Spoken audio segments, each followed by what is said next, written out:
Hello and welcome to Sporting Jibberish. I'm Stu Booth. Jonathan. Welcome to today's show. Unfortunately, we'll make our apologies now because I've seen Twitter going all the rage this morning. Apologies for the delay in this coming out. The biggest issue was Jack had to wait for Spurs to have a positive result in the Premiership before he wanted to talk about it. We were going to wait for Liverpool to have a positive result, but we could be waiting for another few more weeks. So we are going to be covering the Premiership for Saturday's games of this current weekend, plus last weekend's games, a little bit on the Champions League, a little bit of the old Rugby World Cup for the women's just kicked off in New Zealand. It must be, But we're going to start as traditionally with Sporting Week. So it's going to be a slightly longer version of Sporting Week because we've both got two fixtures already, So, Luffers, do you want to start with?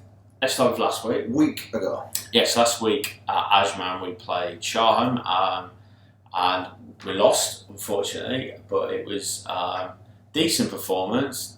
Bad weekend all round for you last weekend, wasn't it? Yeah, the same day that was. So as we were losing the cricket, Arsenal were beating us in the football, literally. So it was, really and truthfully, we probably should have won last week. We had them 70 for 7. And then one of their lads actually batted really well to get up to 180. And then we were comfortable with the chase and they lost some wickets. And so we ended up, I think, 8 to 10 shots. So you're in the middle order? No. It's collective responsibility. But I think after the game we were like, we've obviously, at that point, we'd played 3, hammered aside, got hammered, and then a close one thing. And I said to him afterwards, I actually captained last week. So we've just got to be smarter. They're not better players, not a better team.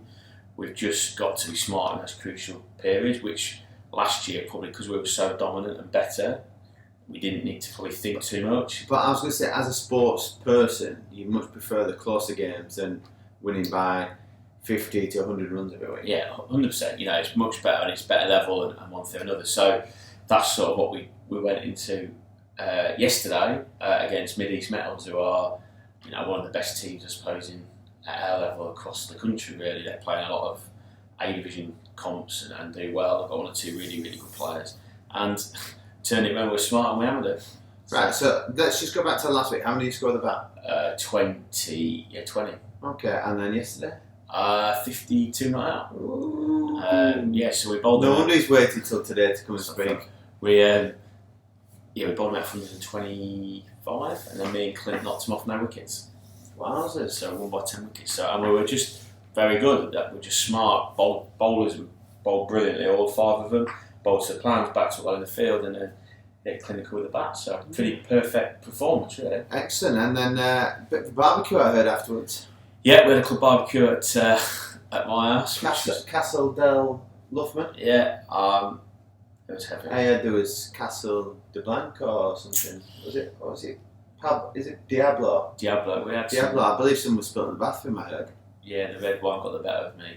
Well, playing beer pong with red wine's probably not the best idea, is it? That's just nasty. So that got the better of me a little bit. So I feel quite fresh because I think I just passed out about 9 o'clock. Good night's sleep then. We woke up because the bed had been left. Awesome. No, it was all good. And it was actually good to have a lot of family and friends of the club members around. Sounds like a Cath Forbes pie though. Yeah. It's a bit like a Cath that. Yeah. It's all good. Excellent. And yourself? You've had 2 games since we. Yeah. So I think when we recorded, we were due to play. That night, I think. Yeah, it was the team that's called Mariazza or something. We just call them Maserati. And I showed you not for the first 5 minutes we didn't touch the ball. I'm just like they were really, really talented footballers. So they went into small pockets, kept the ball, and came back out very comfortable on the ball. Didn't really go into our final third, but kept it probably their back third and the middle third. But yeah, it was a strange game. They opened up a few times. Should have been. I think they probably could have been. Well, I say they could have been 2 up. Pooley's missed a 1-on-1 and volleyed over at 0-0. Then I played T in, and the goalie's led down this way on the floor. T's not seen him. Come back to go on his right foot and then pass it to the goalie on the front of his hands. And he had a gap there that if he just go with his left foot, just pass it into the open net. And then literally off that, keeper threw it out. They went down the left, came across the right and scored. 1-0 down at half time.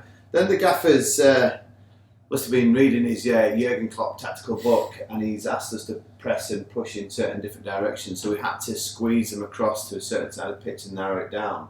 And then when the centre forwards, me and the other centre forward, kind of squeeze that, we encourage it to go to the centre back, and we stop them going back across like they were doing. Yeah. Trying to pin them into a corner, and then the midfield pushing.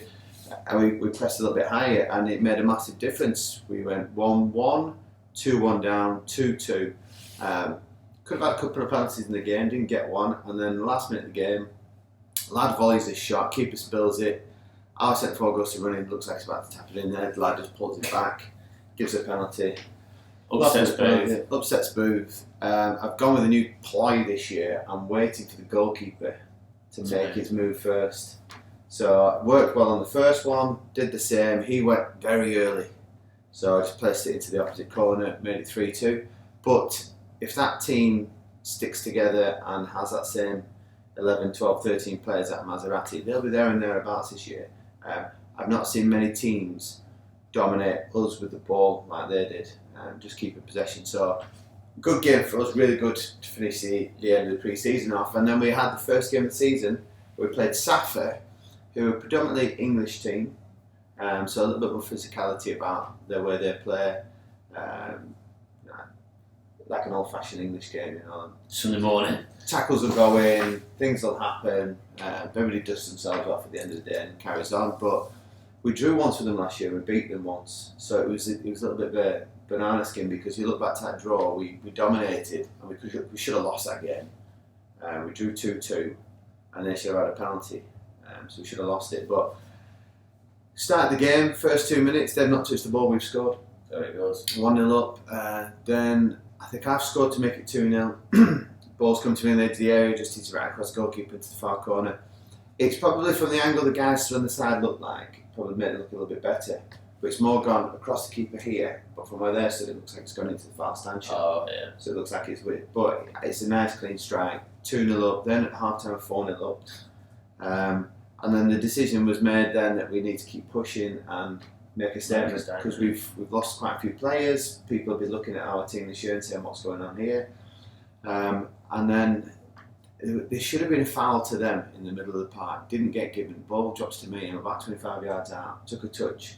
Looked at the goalkeeper. And then I've done the old Philip Albert against my. I've digged it, and he's just gone.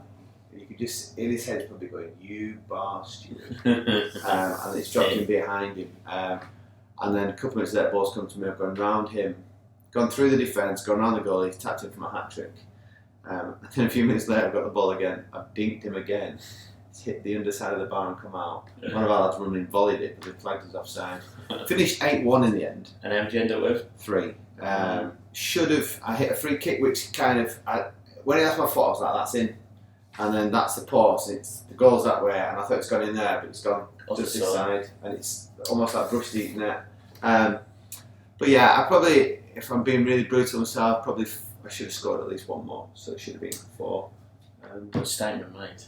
Statement made, definitely so. So people will be looking at that going, wow.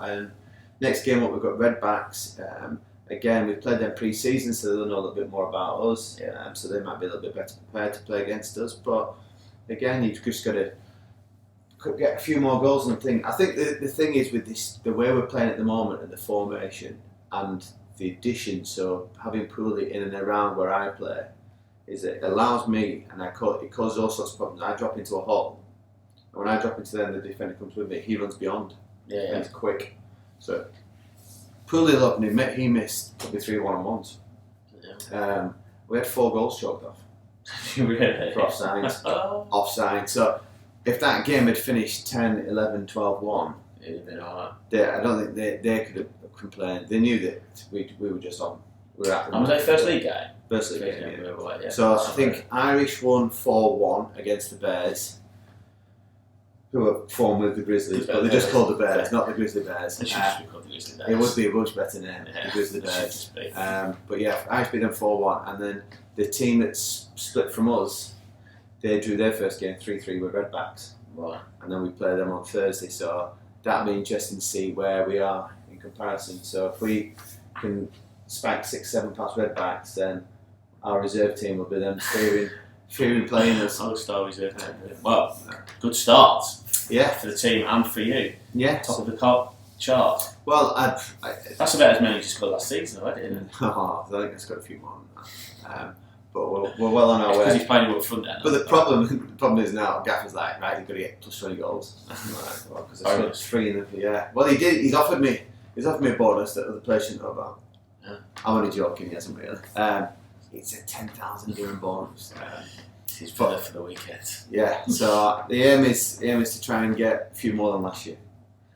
But the aim is to win the league more than anything else. Get league and goal scoring chart, take the league trophy. You win the league, you'll win that, though, yeah. You'd have thought. Hopefully, yeah. But I'd take the league. I'd take second place in goal scoring chart as long as we win the league. Yeah. All about the team. But yeah, all good. Right. And just before we go, Harry won MENA Cup yesterday. Yeah, so Harry played in the under-18s of the MENA Cup. It's the qualifier. So I spent some time with Brownie. I was having a chat with him. Interesting news is that during the winter break during the World Cup, Chelsea and Aston Villa are here, and he's organising a game against them at Al Wasl. So I'll keep people posted about that because that might be. Hopefully, it's not behind doors game. It's going to be an open function because Brownie's involved in it. Yeah. So I'm sure it's getting anyway though. Yeah, so I'll hopefully we can go and watch that. I know the big stars won't be there, but it'll still be nice to go and watch a little bit of Premiership football in Dubai. So yeah, interesting. But yeah, it was Brownie's competition, so it was the pre-qualifiers. So last year, pretty much 6 teams from the region qualified for when the international competition started, which is Easter time.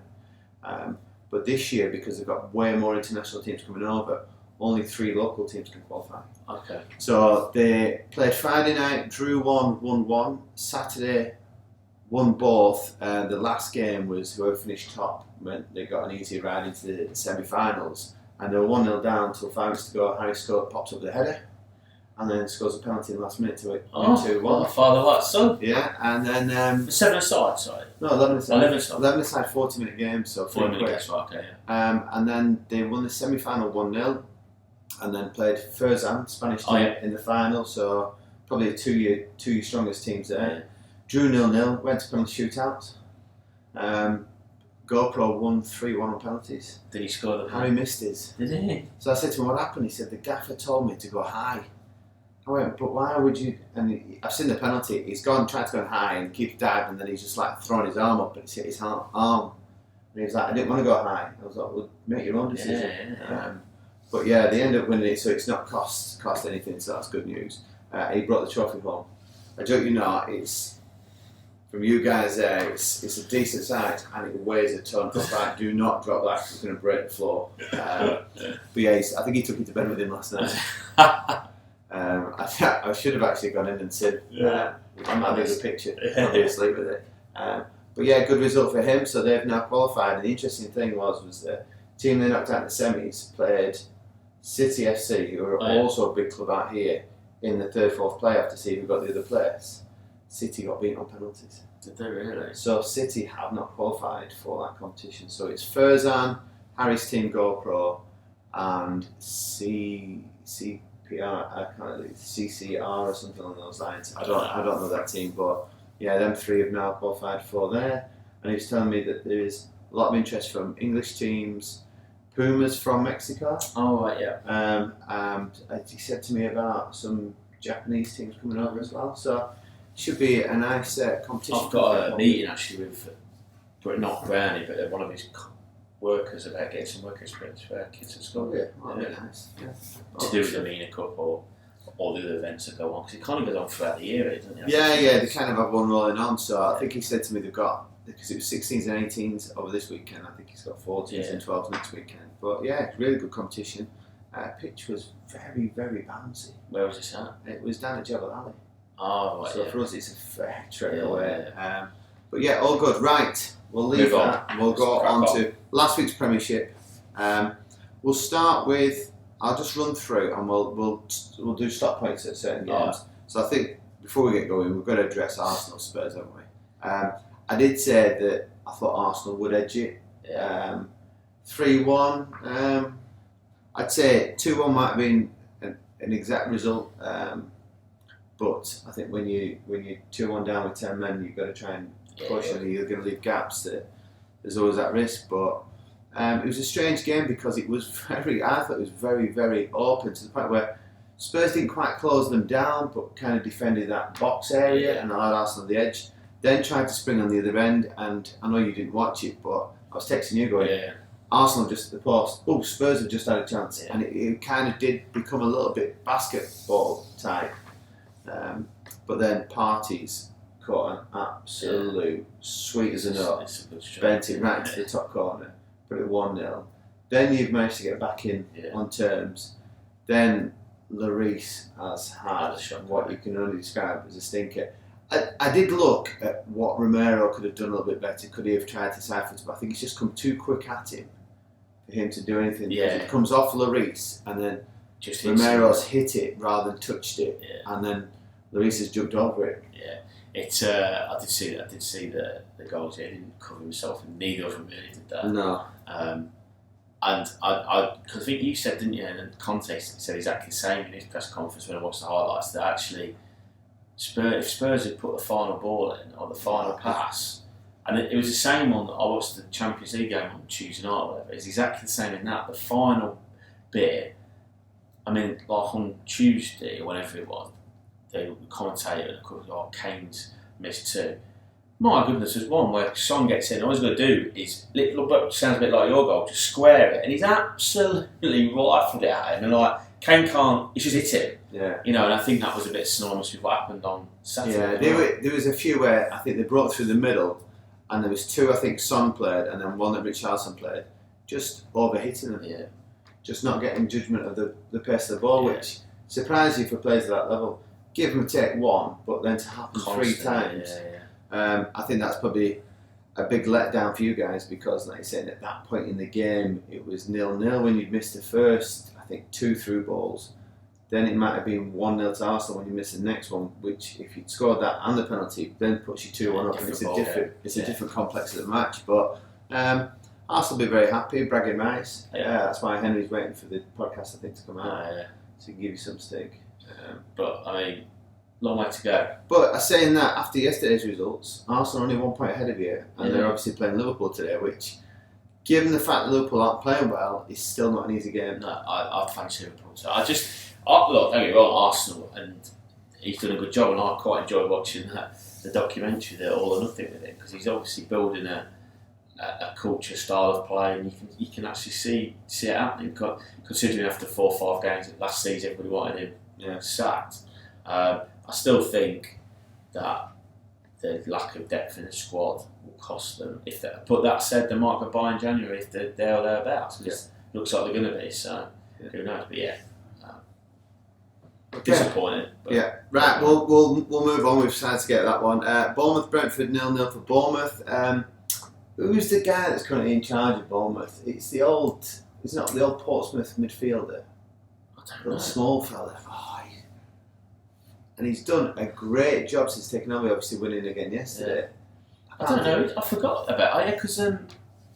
Alright, while we're talking, I'm just going to quick look, but... Bournemouth caretaker, because they got rid of the manager, didn't they? Scott Parker, of course they did. Yeah, I'm just trying to think who it is. It's Gary O'Neill. Oh, yes. Portsmouth midfielder. Yeah. He's done a sterling job since coming in. And I listened to an interview this morning, and the players are loving him. So I don't know. Is that too big of a gamble to try and keep Bournemouth up, or do they go realistic? And they've got new owners in as well, haven't they? Yeah. So it'll be interesting to see what happens. But he steadied the ship, got them playing alright, being 1-0 down to Leicester at half time, and then turning it around. 4-0 win. Yeah, against Forest. Yeah. It's a good question. The thing is, it's like, who can you? If you're at Bournemouth, realistically, who could you get manager-wise? Well, it's that merry-go-round, isn't it? Sean Dyche. Yeah, that's the only one who you would think of an English or British calibre who you'd like to think would do a job for it. Yeah. Other than that, there's not a lot. You're going to go for unproven, probably from a lower league. Of course, or you could go like Watford seem to do and just pick them up left, right, centre from the continent. But how well do they do? So why not stick with it? I would give him a few more days because you're not hitting a transfer window yet. No. If he steadies the ship and start doing well, let's say up to the World Cup. Yeah, because then you can make a decision. Then either do you stick with him and give him a transfer window, or do you bring somebody in ready for the transfer window to make some. And you've got a bit of time then, because the thing is now the games come that thick and fast, aren't they? They're coming that thick and fast that have you got time to change it? Yeah, there's going to be. Do you know what I mean? They're going to be coming in left, right, and centre. But right, talking about new managers, Potter won first game for Chelsea away at Crystal Palace. Lots of strife from Conor Gallagher. Yeah, I know, to absolutely breaking Crystal Palace hearts. He didn't celebrate. No. Did the right thing. I think he's a good player. I do, right? I think there's a lot of potential. You just worry that playing at a team like Chelsea, if they're going to start him. But if he's playing week in, week out, sort of Palace. I wonder if a Potter will play now. Yeah, well, we'll talk about this team from yesterday because he changed a lot around yesterday. Fulham won, Newcastle 4. Fulham not helping themselves, shoot themselves in the foot. Mitrovic came on, lasted 20-30 minutes. Could put again. I think he missed yesterday's game through injury. It's just a recurring old injury. Then we saw Liverpool versus Brighton in what can be described as a frenzy. It was crackers, wasn't it? I did see this after the game. Yeah, Brighton fully deserved, should have been 3, if not 4 up before Liverpool even realised what had gone on. Every credit to Brighton going for it and really attacking Liverpool at Anfield. And then when you saw Liverpool slowly get back into the game, when they went 2-2, you thought there was only going to be one winner. They went 3-2 up and you thought this is it, they're just going to go and score 4, maybe 5. Didn't. And then a rare occasion happened where Van Dijk completely misses the ball, allows Trossard to hammer it home. Alisson almost produced an unbelievable set. It's interesting, Liverpool, isn't it, that obviously a lot's being made of the defending, and I think, rightly so, Trent and Van Dijk's definitely not at his best, and Robertson injured, is he, at the minute? He's back up. As I heard this morning, the terminology, he's back on the grass. Oh, okay, so he's back on the grass. So they're struggling out, but it's either end of the pitch. I know they scored 3 goals on last week, but they're not following that end. Particularly your main man Salah's not following that end, and it just shows that. Like I said, I was watching it. It was in Ajmo in the game because it was sort of on in the background, and I was just saying, as soon as Liverpool got their noses in front, I was like, they'll win this game now. Even if it went 4-5-6-3 or something, but they're just not clinical at either end, are they? At the moment? Well, that proved again in midweek against Rangers. We had 20-something shots, scored a free kick and a penalty. Didn't score anything else. So there's definitely elements of worry there. But I've been sitting long and hard and thinking about this, is this the problem of playing 2 or 3 seasons at this high press with not a great deal of rest time between, not really a great deal of rotation amongst, especially when you talk about fullbacks when they play so high. Is that why Robertson's currently cracking? How long before we see Trent? He looks a bit jaded and tired. Van Dijk looked lethargic and tired when they played. I think Salah looks lethargic, like lacking a bit. I think it's a fair point. So it'd be interesting to see what happens. But obviously, a good result against Rangers. But I think, and a guy stopped me in the gym yesterday because I had my Liverpool training top on. He was like, "Oh, big game tomorrow." And I looked up and he had an Arsenal top on. I was like, "Yeah." I said, "Probably good time for you guys to play." But I think that it's probably a good time for Liverpool to play Arsenal because of the way Arsenal play the football. I think it'll be a good game. And I just think that Liverpool might just get up a little bit more for this game. It's better than playing somebody like going to Bournemouth and then going over.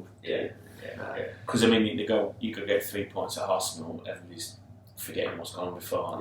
And then we had Southampton losing at home to Everton. Didn't really see that happening, especially Southampton. But I think after yesterday's loss, 5 losses in a row for Ralph. I was going to say before yesterday's loss, I was reading that they're looking to replace him. Well, again, who do you go though for? They've stuck with him for that long. Where do you go? And I don't know the ins and outs of what's going on with transfer kitty, but he seems to be getting to get rid of all the top players and then replace them with unknowns that turn out to be all right. And West Ham then beat Wolves on the last game on a Saturday. And that was his last game, wasn't it? Yes, and then he has now ventured out. Bruno Lage. And then moving quickly on to Sunday, we saw Man City. Let's just say the De Bruyne and Haaland show for the first 20 minutes absolutely tore United a new one. And I think Pep will be disappointed in the fact that United scored 3 at the end. Martial will be happy because he's got 2 on his back. I personally, when he hit that penalty, I don't think he's meant to go right in the top corner. I think he's panicked a little bit after that ball's left his foot going, and it's sailing top bins. But I suppose that the only positive sign for United is that they've scored 3 and they've kept going.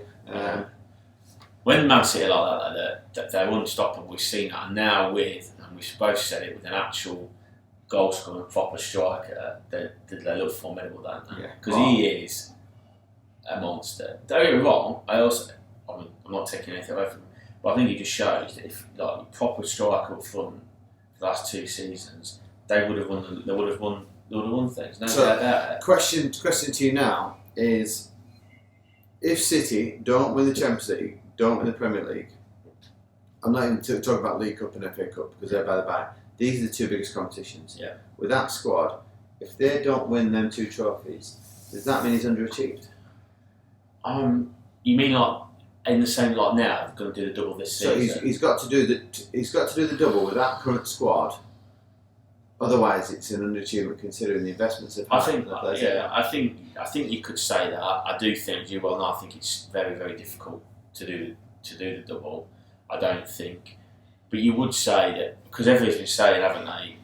You know, Haaland, all that strike, and I do think it could have been Lewandowski, it could have been Kane last year, it could have been any number of. They needed that top level goal scorer. He's got that now. So yeah, you think. I think he's got to win the Champions League. Okay. I think if not, then you could argue. I can't see anybody touching them in the league. So I think that's done and dusted. Isn't it bizarre? October. Yeah. We say it's done and dusted. Because they're just at the minute they're formidable, aren't they? Right. Well, the other game that we briefly mentioned before is Leicester beating Forest 4-0. Great result. Kind of kept Brendan back in the job. Yeah. Maybe for a week. Yeah. And then we'll just quickly run through the games. On a new contract. Interesting. Yes. And they were saying that they thought they were going to get rid of him, but they stuck by him, which I think it's good that they should honour him because he's done a magnificent job from bottom of the Championship. They were bottom this time last year. Bottom of the Championship to getting promoted into Premiership and giving them it, and then signing ridiculous amounts of numbers. And then not having allowed him to gel. I'll be interested to know whether actually they were all his signings or I don't know, because for all the signings he's made, they've got no defenders. Yeah. I don't think they've got one defender, certainly in the middle, or his centre half, who's Premier League quality. So I think they're going to struggle. To be honest with you, I know they are. It's easy to say they just lost 4-0 in the bottom of the league, but I can't see them staying up now. Yeah. Right, so yesterday's games we mentioned before. Leicester 1-0 at half time, ended up losing 2-1 to Bournemouth. That's now going to put back under pressure. Brendan Rodgers back under that spotlight of is he going to go, is he going to stay type of thing. Chelsea 3, Wolves 0. Not a great start for Wolves without a manager. And Chelsea made 7 changes from last weekend. So he rotated it around because I transferred in a baggy into my fantasy Premier League thinking, he's going to score today, and then he's benched Reece James on the bench. Yeah, I brought Reece James into mine, and he's benched him. Yeah, but obviously they're playing a lot of football, aren't they? Champions League and travel, and so I think that's quite. He obviously decided Wolves at home was a game that he could do it. So. Yeah, and then City turned up, dispatched Southampton. Went home again. As they do, went home, Southampton long trip home, so a good result for them. Surprising result, Newcastle 5, Brentford 1.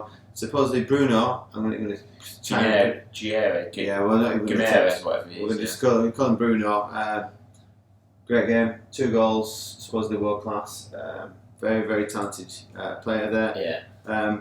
Brentford kind of got back into it. Brentford should have gone 1-0 up, but the goal, Bueno. Yeah. Got a goal disallowed because they think Tony was interfering with play. I haven't seen it, I just heard it. But I believe it's supposed to be very dubious. That would have put Brentford 1-0 up early doors, and then obviously Newcastle then go ahead, and then you chase the game type thing, leave yourself open, and then so be it from that point. But Almiron 2-2. Yeah, I've always actually liked him as a player. I like him because he's got a great work ethic. And he's quick and he's skillful, but he's always lacked goals or that final bit. But that's probably his 2 for the season. Yeah, be interesting. You'd like to think, wouldn't you, now that obviously how people are working with him. Well, he's got that capability to go and score. It could be one of them that goes and gets 10 goals a season. Yeah. But just on past experiences, that it's just might be a purple patch. Yeah, he should get 10 goals a season, I think, at least. But. And then the evening game, which you enjoyed, didn't you, Jack? Enjoyed watching this one. Yeah. Brighton 0, Spurs 1. Obviously, bad news at Spurs during the week. Shocking. The fitness coach passed away suddenly without anything. So they showed a minute's respect to him. Yeah. They gave him a minute's round of applause. Black armbands were worn, and Conte was clearly emotional throughout. The players were, I think he hit the players a lot harder than probably what I'd give him credit for. I think when I listened to Conte's interview, he actually said that everybody, because he's gotten so well with everybody had a place in the heart for him. So to lose somebody is bad. It's really bad anyway. But to lose somebody probably in such shocking circumstances and unexpected probably hits people a bit. And they must spend a lot of time with them, don't they, with each other? You know, so at work, you spend more time at work than you do with anywhere else. But then even more so probably because he's big on his fitness aspect. This guy's been key to getting Spurs to where they are. Exactly. So sad news on that, but I suppose the only shining light is the fact that he came away with 3 points. And I watched the last 10-15 minutes because I was out, and I managed to come in and catch the last 10-15 minutes. Brighton pushed and pushed and pushed, and it just wouldn't fall for them. Lallana came on and was a spark. And there's also Makito for Brighton. He played on the left wing. I'm just going to try and find his correct name, but this lad looks a player. Mitoma from Japan. Karo Mitoma. This guy, keep an eye out for this guy. He looks a bit like Minamino when Minamino played for RB. He's lively, sharp. This guy looks a player. So I'm going to keep a close eye on Mitoma and see how he develops. But yeah, it was really good. And the bizarre thing was Billy Gilmore came on for Brighton. And that was a signing, dead bizarrely, that Potter wanted. Pushed it through, got him, then left and went to Chelsea. Gilmore's like, what have I done wrong? But yeah, I think for you guys, like I said before, is that 3 points now puts you 1 point behind Arsenal, and they're obviously playing today. No, it's good. I think I've said before, cliched a bit, but any win away from home in the Premiership's a good one, and there's no doubt that Spurs aren't. I don't think we're ever going to play like the football that Spurs fans really want, or when we were at our best under Pochettino. It's just not Conte's way. What I was going to say, that's an impossible thing to do when this guy's been brought up on Italian football. Correct. And Italian football is solid base, and then we build from there. Yeah, exactly. And so, but in terms of how we finished last season, that kind of just what you said there, but then absolutely flying as we went forward. We've not reached those heights yet, and that's mainly because I think, in my opinion, that the two midfield players seem to be sitting a lot deeper than before. I think the right wing back, obviously the plays because he was suspended, he's absolutely dog dirt when it comes to that. And Son hasn't been at his best. Obviously, we've missed Kulusevski last 2 or 3 games. Firstly, through him not being picked because he had to pick Richarlison, I think, because he'd come on and done so well, and so he was obvious. Kulusevski was always going to be the one to be left out to begin with. And I noticed he changed his system yesterday and got an extra man in midfield, didn't he? He started with Bassoon, so it's interesting. So we're certainly not flying or playing as well as we can do yet. We're still thereabouts. So we've got a good chance of qualifying in the Champions League. So. Yeah, you're going to end up being a bit like the old Arsenal, 1-0 to the Arsenal. 1-0 to the mighty Spurs. Right, we'll go with that. Right, so we'll cover football and we'll leave it there. Is there anything quickly to report on the old cricket front? Because I want a quick chat about rugby. Not really, other than the boys they won the decider. They absolutely hammered Pakistan in the decider, that 7-match 2020 series. And they're now in Australia preparing for the World Cup, which starts next week for they've got like a pre-qualifying round that the UAE are in. So I noticed the UAE are there and they're having some more games. They were playing in, I think they're in Townsville in the north, and it was 16 degrees. And there were pictures of the UAE boys were fielded in woolly hats and hoodies and that. Going from 50-degree heat to that, going to Antarctica. So that starts. So actually not really any cricket. I think when England play Australia today in a warm-up game, but I don't know if it's on telly anyway. I'll have to find that out. But they're all sort of preparing for the World Cup. Right. Well, we'll stay on the Oceania continent. Very good. And we're going to head over to New Zealand because the Rugby World Cup has started for the ladies. My question is to you. Obviously, England have made a great start to that and potentially one of the favourites to win the World Cup. And they've absolutely trounced Fiji 84-19. Yeah. How is that good for women's rugby? Right. Yeah, it's a bit like we've said before. We've had a similar conversation, haven't we, with these qualifying for football World Cups and the qualifying groups and stuff like that. And I think there's been a call in the men's rugby for Italy in particular, sort of always get hammered down in the Six Nations about having this almost like two-tier, two-division competition. And I guess it's kind of the same argument. Two sides of it, I would say. One, you're dead right. How is that good for women's rugby if it's one-sided all the time? Because basically, you could argue there's only like 4 good games or tight games or whatever. The flip side of it is that it's getting exposure for the women's game for Fiji, and I would kind of point towards a little bit. It was a little bit like this in cricket, in women's cricket, probably up until maybe 3 or 4 years ago, where basically you had England and Australia were streets ahead, and then you had New Zealand and India who kind of were a little bit behind. Now those 4 are comparable, and the other sides are getting much better.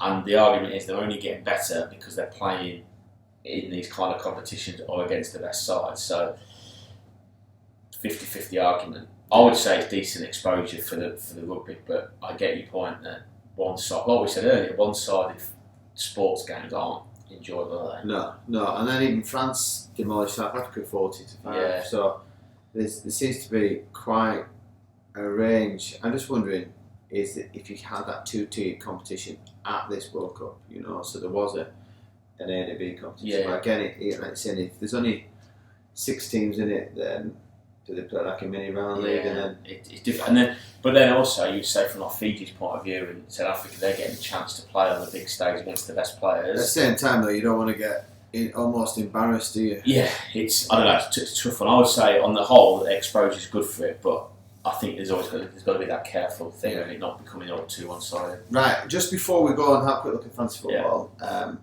great result midweek. England 2, America 1. What am I talking about? Oh, the women's football. Women's football, what a result for England. Brilliant. I didn't actually know that. I knew it was happening, I didn't see the score. Yeah, 1-0 up, 1-1, 2-1 up. Who scored? 2-1. I can't tell you. I've only seen one of the goals. But it was full house at Wembley, wasn't it? Yeah. Full house at Wembley. Great result because they were doing. They did a political statement beforehand about fair treatment. In the Women's Football League. Yeah. So that both teams came together for that. But that's a statement. That's a statement coming into the next World Cup to say we are here. Yeah. We are there and thereabouts. People sometimes say it's not friendly. England and America is a big game in women's football. And that'd be the first time England have beaten them. Probably. Yeah.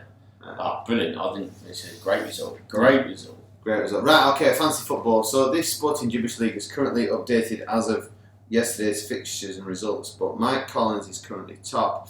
I don't know if this is Mike Collins from back in England, I know, or there's a random Mike Collins out here. It could be anybody. In second place is a guy called Paul King. No idea who he is. Fluffy Sheep, Gwyn, I know Gwyn, he's an All-Stars Vets player. Jacko, our current I don't understand how Jacko's now got enough time to do this. He's a proper study, he studies the form. Yeah, so Jacko's in 4th place as our current champion. So still there and thereabouts. And then just outside the top 4, outside Champions League spots, is Rhys Davis, the PE teacher at WSO. I'd like to say we are doing really well, but we're not. I did do it this week. Last week I completely forgot. I forgot. I still had Salad captain. That's what's cost me because everybody else had Haaland. I had Kane last week. So I had Haaland this week. I'm currently 64th. Henry Grant's 91st, so despite Arsenal winning, he's still terrible at fantasy football. It still owes us a picture of him wearing a t-shirt. Oh, Luffers, you're ahead of me. You are 62nd. We're 2 places different. But my big news, my Shrek's just above you. He was flying at the start, top 10. Big news. I took Salah out. Oh, that hurt, didn't it? It was like, do I? You know he's going to score a hat-trick today, I guarantee you. I did take Son out a few weeks ago, the week before. Came on, scored a hat-trick. So I took Salah out. I put in a couple of Crystal Palace players because they've got quite a nice run of fixtures coming up.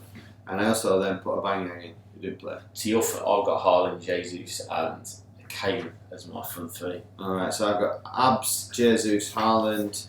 Saliba's on the bench at the moment because I figured Liverpool would score today. Zaha, Martinelli, Luis Diaz, Eze, Cancelo at the back with James, Alexander-Arnold and Fabianski in nets. And I've got 8 points currently with Murphy. On the bench. We won't get anything. Guaranteed. Unbelievable. But as it goes, Jack, what do we know?